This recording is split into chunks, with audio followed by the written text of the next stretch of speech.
which at the time, it was good. Some of the clients were super picky, man, and some of the homeowners were super picky and a little bit dishonest, like not returning deposits and stuff. They'd say, "Hey, that client left a beer bottle in the downstairs bathroom trash can." You're like, "Dude, they're on vacation." Or they'd say they left wet towels on the tile floor. Yeah. We put an end to that pretty quickly though, because it's not fair. No. To expect that somebody on vacation is going to have respect for your house. Yeah. We're asking that there's no damage that's done.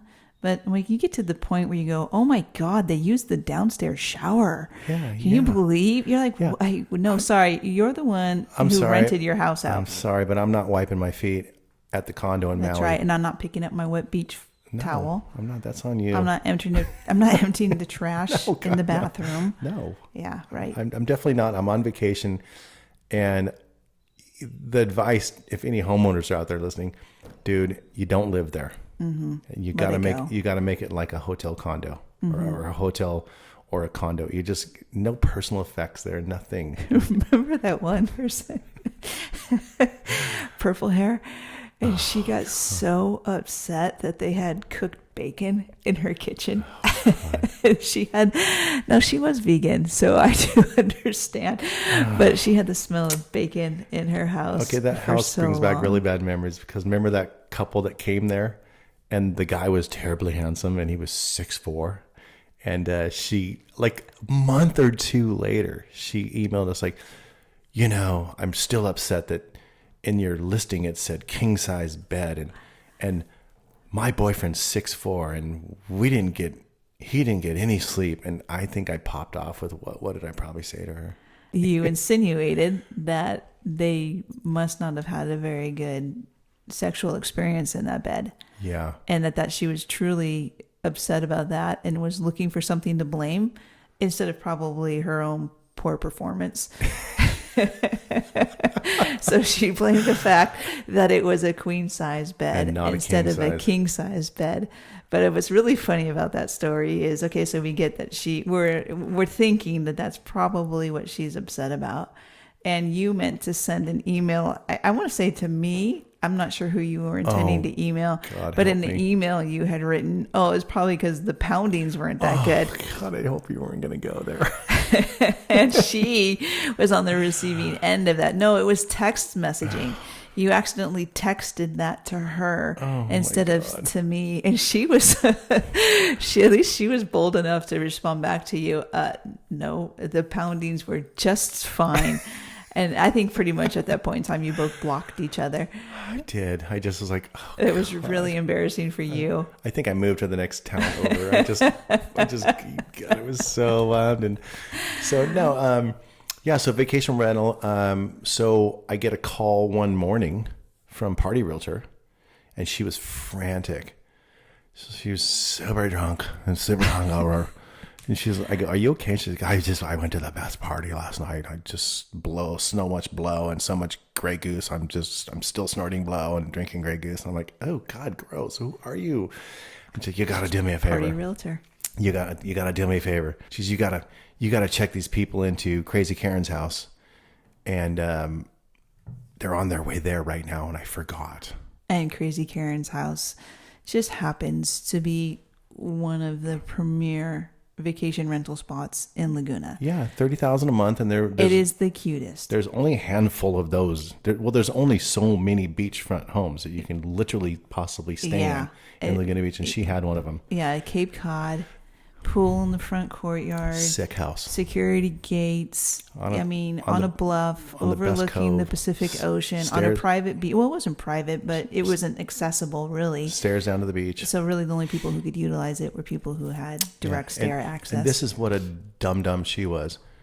She forgot they were coming, and they're on their way. Mm-hmm. She goes, I'm gonna text your number. And I'm like, bitch. And as soon as she said that, I was just like, over it. You know what I love about that is because you made this switch in your brain that she stopped becoming a friend that you were getting leads from, and she started to become somebody who was just in the way. Yeah. There is a belief between us that people who are really kind of, let's just say, lazy, or they're unproductive, they're complacent. Yeah, they're not trying anymore. They've given up, but they're still holding that spot where somebody is just taking up the oxygen. Yeah, just get out of my way. They're just taking up the space. They don't have the heart in it anymore. They're not like passionate about it any longer. Yep. And I really do think that something switched there where she went from being like your contact, and you respected her, and when she called up and just said, "I'm too fucked up to come service this client on this really big account." And I won't go too into it because Jenny knows I'll just ramble. But when I was a contractor, I never got to meet the homeowners on these 10, 15, 20,000 square foot houses we were building. In fact, you were actually under a contract that said, don't talk to my clients. Anytime I got to meet a homeowner, I just knew that I would get extra work out of it. So I was going to be there. After the house was done, they were going to call me back for months and months and months of extras. And extras aren't cheap, people. Mm-hmm. As soon as she said, you got to go check in the big family coming from LA, I was like, oh, rad. I actually get to meet these people. Now, I didn't know what was going to come of it, but I just knew that I get to meet them. Mm-hmm. And from there, it's up to me what I'm going to do with that. And I'm going to make them one of my contacts now. Right. In one shape, form, or another. Right. Yeah. You know what's great about her calling you in her bender? Is it a bender or a bender? You're asking the wrong person, but I'm going to go with bender. Me too, because I'm not a party boy. Sounds better to me. But, she was kind of like, recuperating or knee deep in her bender, and she called you and said she needed this, client to be met and basically given access, to the property. Man, what a bad day for her not to come to work. What a bad day, because I didn't get to meet Mr. Big that day. I got to meet Mrs. Big. Mm-hmm. Which ended up being, equally significant. Yeah. And what's really cool about that too, I don't know how, but she actually gave us that house to manage. Well, I think later down the road, she had gotten so deep into her party scene. Like one bender turned into two, and next thing you know, you wake up a week later. I mean, I really feel like, that's maybe she probably had what happened rehab there. and something. But she turned us on to Crazy Karen. And Crazy you Karen. actually ended up getting that entire piece of property as your sole, the exclusive for vacation rental. And we booked that thing over and over and over. But she was Crazy Karen. She was a handful. Yeah. Because she was a party girl too. Mm-hmm. Oh yeah, I remember that. They were both party girls. Yeah, they partied together. That's how they knew each other. Yeah, the woman who owned the vacation house and party realtor were friends. They were party friends. Yeah, and actually this is making a lot of sense now. So the woman who owned the vacation home, she tolerated, maybe even enabled party realtor to conduct business in that way. Yeah. That she was okay with that standard of performance, probably as long as she just got the place rented. Yeah. And so they kind of took that vacation property as a transaction where they just basically were just looking for a booking. And once the booking paid, they could care less what the experience was. And I really feel like Party Realtor thought that you were going to be along the same lines. I didn't think that she thought you were going to outshine her. Yeah. You didn't work at that standard. And I think that's really maybe where the opportunity comes from is, okay, so there's this opportunity of here's some leads. You get the chance to practice some real estate skills. Practice real estate, which is what I needed. You got to make some calls. You had to practice your scripts. You had to find some properties. So that meant you had to search MLS and other internet search engines. You had to be able to make appointments to get, a showing to preview the piece of property. You had to interact with the agent on the other side. You had to show it to a client, or you had at least give them a description over the phone so that they'd have a good understanding. There's a lot of things that you were practicing there, which was opportunity enough in itself. You were practicing real estate. You were out there.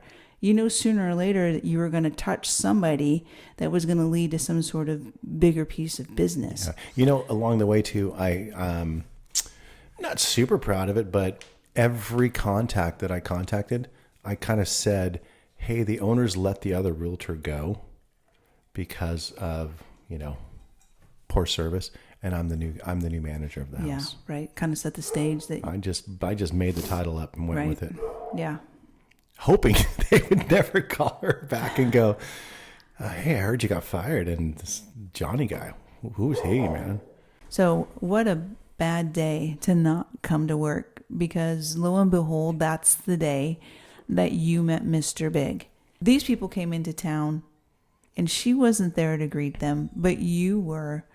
And that's where the hidden opportunity was. What it took to get to that day was the other leads. It was the other work.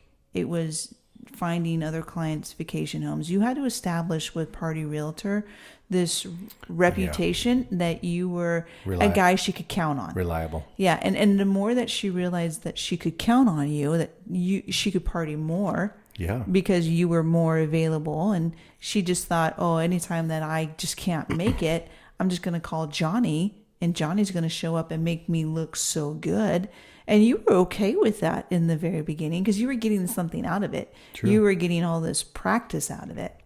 But what she didn't realize is that the true opportunity for you existed in the day that she didn't come meet the Bigs. Because that day, I really think, changed the trajectory yes, ma'am. of your real estate career. Yes, ma'am. Yeah. And then it could have done that for her too. I mean, it's possible. I like to think that your charisma is what sealed the deal. But what do I want to say is the opportunity is you showed up, you made yourself available. Help me to explain to people why that was such an opportunity. Like, you met Mr. Big. Why was that such a huge opportunity? Because we did the Bigs came, Mrs. Big showed up, Mr. Big joined her a few days later, and it wasn't a week later that they called me and said they wanted to go look for real estate in Laguna Beach. I'm just a nice, courteous dude. I was raised by, a mom that actually practiced etiquette. And so when they pulled up, she pulled up in a super nice Mercedes GL, style of SUV that everybody drove, those kind of scaled down suburban, not a G-Wagon, and out pours like so many kids. I'm just like, whoa. And she's got a baby too. And I'm like, holy shit. Okay. And, I didn't plan on playing valet, but, all the kids jump up and they pop the trunk and there's just like a million bags. Oh, could you imagine a month with 6 people? There's just a stack of Louis Vuitton bags. Literally, but good to get. I'm like, okay, there's like $300,000 worth of luggage in the back of this car. So I'm like, well, I guess I'm here to help. And so I help her carry all the bags in, and it's just like bag after bag after bag after bag. No problem. I'm a strong, healthy dude. So I get them all in there, and I said, which rooms would you like me to put these in? And she's like, oh, no, that's okay. We have she brought a housekeeper with her too.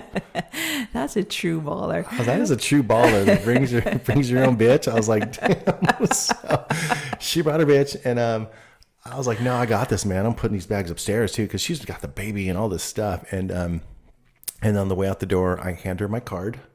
I said, hey, if you need anything, call me. I'm pretty much the mayor of this town. I know everybody, every place, everything to do here. If you want to rent stuff, who to go for this, who to go for that, where you take this lesson, where you take that lesson, where you golf, where you hike, where you surf, where you swim, just call me. Yeah. It's super simple. And from there, I got a text like 4 days later. It says, Johnny, Mr. Big and I would like to start looking at real estate. We've decided we're going to buy a house here, and our budget's $4 million. Yeah. Wow. And the cool part is, like, I go, rad, awesome. I said, will do. I'll start putting a list together for you. And literally, like, that afternoon, I had called a beach day. As Jenny will tell you, if it's Bluebird Day, what is a Bluebird Day?